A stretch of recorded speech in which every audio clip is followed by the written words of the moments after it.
Hi, I'm here to, as you can see in the title, which says Two Takes on the Libertarian to Alt-Right Pipeline, just dip into two videos. One is actually this one here, the Libertarian to Alt-Right Pipeline, and this is published on December 30th of 2017. And I'd watched it and enjoyed the conclusions that were made and just this kind of overview that Scotch Oikos gives to this discussion. And what had jarred my memory in regards to this video was this popping up just in my feed within the past few days, Psychologizing the Libertarian to Alt-Right Phenomenon. And this was just uploaded July 9th. So this is pretty recent. And so all that I want to do here with this one is just play a little bit of both. Well, since this one is only about just under 4 minutes, I can just go ahead and go through this one and play it in full. But I'm just going to select an excerpt from the libertarian to alt-right pipeline, just because I wanted to touch on the mention of Ron Paul and just kind of maybe tie to uh, some of the current events that are happening today. So let's just play the original video. I can give you my first take on this take, part one of the two takes here, and just go from there. The libertarian to alt-right phenomenon refers to an internet tendency of ex-libertarians to come out as Nazis, fascists, and ethno-nationalists. Many have wondered why they do so. To my knowledge, there have been no serious studies undertaken on this so far. Only people's own off-the-cuff musings. Here are ours. Many libertarians obviously have a self-image of being edgy, free thinkers, provocative outsiders who nevertheless entertain some truths the political mainstream intuitively denies, or closes itself off from. Fascist and ethnocentric totalitarianism is similar in a sense that it has become more appealing to some, as the problems with Islam and the nihilism of purposeless consumption have become more pronounced. Access to women also seems to play a role here. A theme that repeats itself is the fantasy of a virtuous, handsome, chaste, and dedicated woman, which, of course, is one's right as an ethno-nationalist. Libertarians have only Ukrainian teenage courtesans in a jacuzzi. Here's another thing. Professor of developmental psychology at Cambridge University, Simon Baron-Cohen, has identified neurological differences between systematic and empathic thinking. He connects systems thinking with high testosterone. Professor of social psychology Jonathan Haidt's paper, Understanding Libertarian Morality, shows that libertarians have the highest systems thinking of all political groups. And we know that most libertarians at all times and in all countries are men. Both libertarianism and right-wing totalitarianism are, in a sense, characterized by high systems thinking. With both ideologies, everything has a rightful and clearly delineated place, according to the ideology. For libertarians, everything is either handled by the night watchman state, also called the minimal state or the free market. For fascists, it's the corporate state that controls all affairs of society. Nothing is left to the provisional compromises, and we'll make it up as we go along like solutions that characterize liberal democracies. Fascists, however, are usually not as systematic as libertarians in their thinking. It's unlikely that there are many fascists who are latent libertarians, but certain libertarians are nevertheless potential fascists. Also, one should not underestimate the power of pure chance. There are and were libertarians who became all-right, independently of 4chan, but much of the libertarian apostasy has taken place on the underground messaging board 4chan. 3 or 4 years ago, the people on 4chan competed over who could be the most libertarian anarcho-capitalist in a hyper-masculine, cynical, and condescending way. At some point, certain of them began ironically pretending that they were Nazis and fascists to seem even more edgy and condescending. After a time, it's difficult to be precise here, some of them started to become actual Nazis and fascists. It's like the undercover cop in classic American films, who is dispatched to keep an eye on a motorcycle gang, a Native American tribe, or whatever. He starts out feeling that he is police in his heart, but after a time he discovers that at some point he has gone native without even knowing it. He has legitimately started identifying with the new tribe he initially just pretended to be a part of. He discovers that he has become quite proud of his new identity, which he initially just assumed. The change was not at any time a conscious one. It tiptoed its way to supremacy. And with that one in particular, I'm not sure if it feels as if there should be a part 2 to that. It just kind of breaks off, and you just kind of go, okay.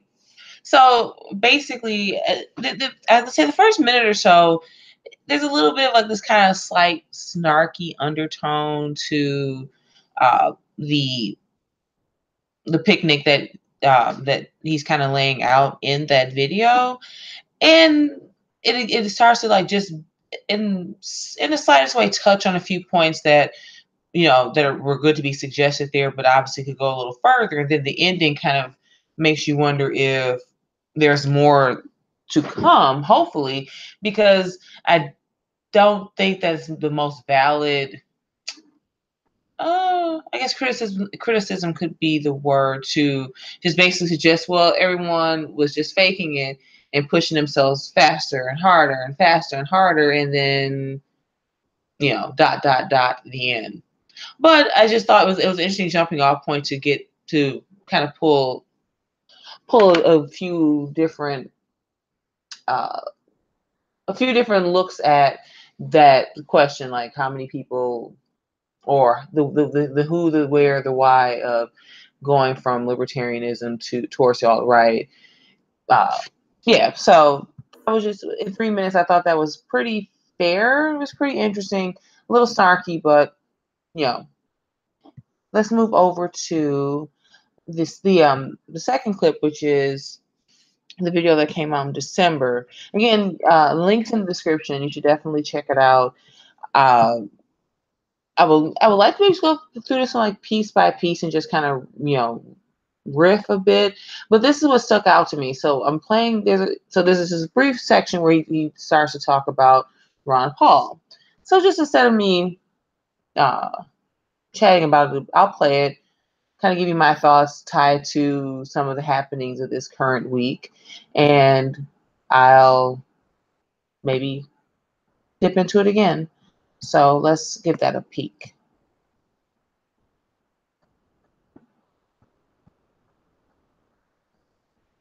The alt-right movement online originally started as a faction of Ron Paul's supporters. I am not saying all his supporters are alt-right. I'm not even saying he is alt-right.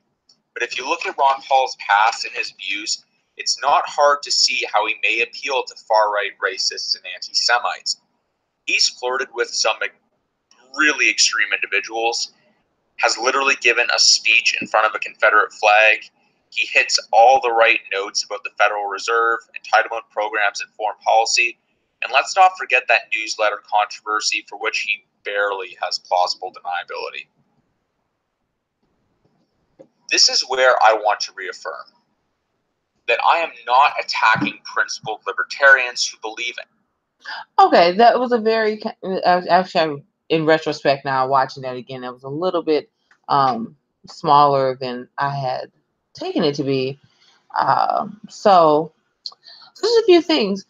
Well, just one of the other video that I showed previously, where that one had just recently come about, and it just come up in a mention, made me think of this one that came out in December, and even more so the past week with the whole it's been quite the show, this hair on fire, we're gonna die freak out week, like literal, for all intents and purposes, no minimalizing, no over exaggerating, like the literal freak out. So the reference to Ron Paul here and having some arguably, especially here, and I've seen this argued in quite a few places, this place that he may have in the trajectory of the alt-right, or the trajectory. That's definitely not what I meant. This general constellation, where that would fit. There's definitely some arguments for that. So one, I jotted this down yesterday when I was watching this again. Now, I definitely haven't not heard it mentioned, particularly where like the rightstuff.biz and some of the people who kind of habit that here. Actually, let me do this now so I don't forget. I'm just going to mute it because the very first frame of this video is someone that you all would recognize alongside Dr. Ron Paul. So it really kind of brings us all home. So it lasts just so long, but I'll just switch back over because I was thinking that during the video. There we go. Who's that?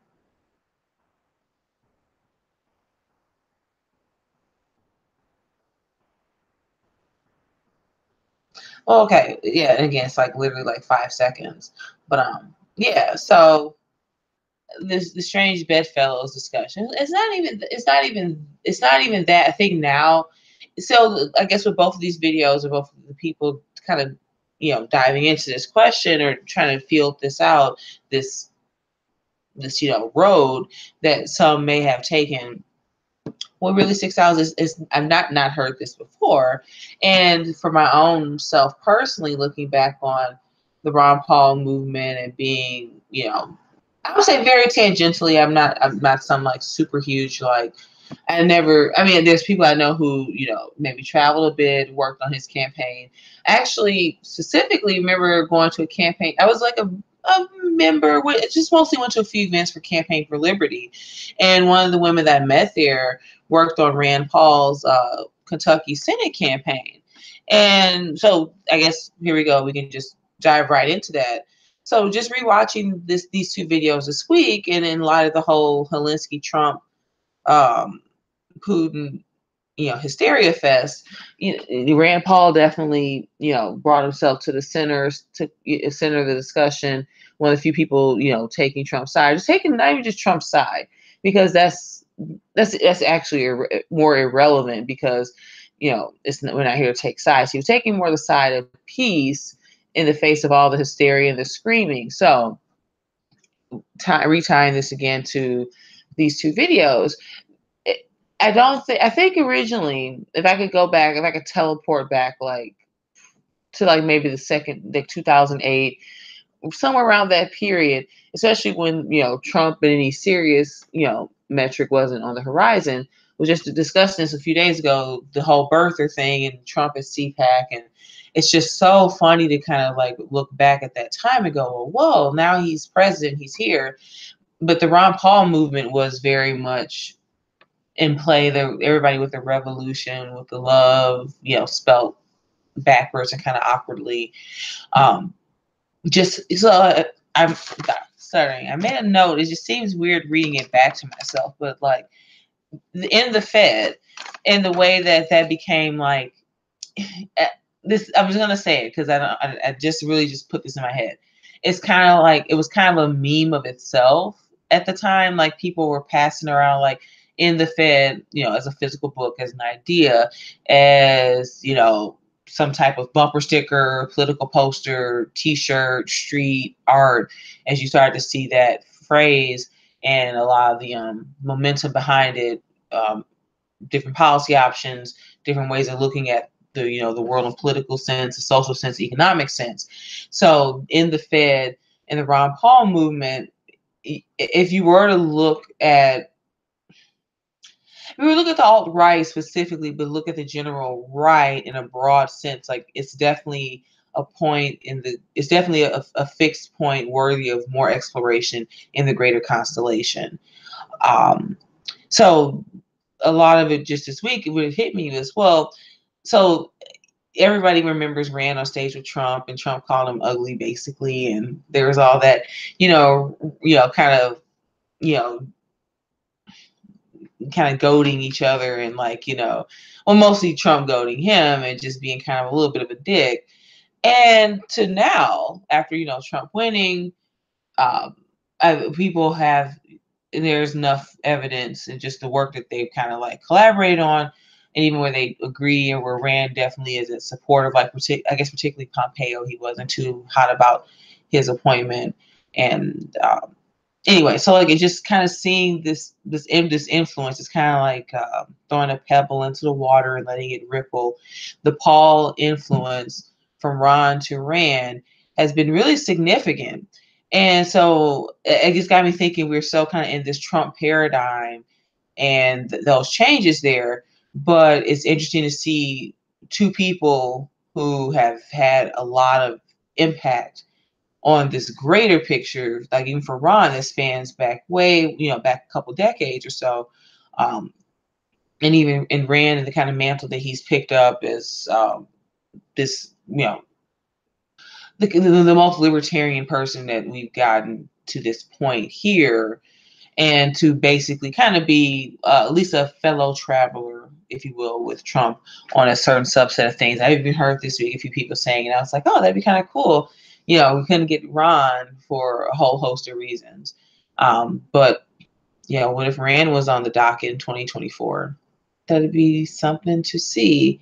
So just both of those videos came into mind, and that little, observation about the Paul influence, that I think if you were really in the thick of it, and even people who may or be alt right now, people who are still libertarians, what have you, I think the changes that we've seen politically within the past, 2 to 3 years, with, I don't say the rise or the creation of the alt-right, because again, just in itself, there's so much to say that predates the past 2 years, but just maybe the kind of rising to the level of being on everyone's tongue or something.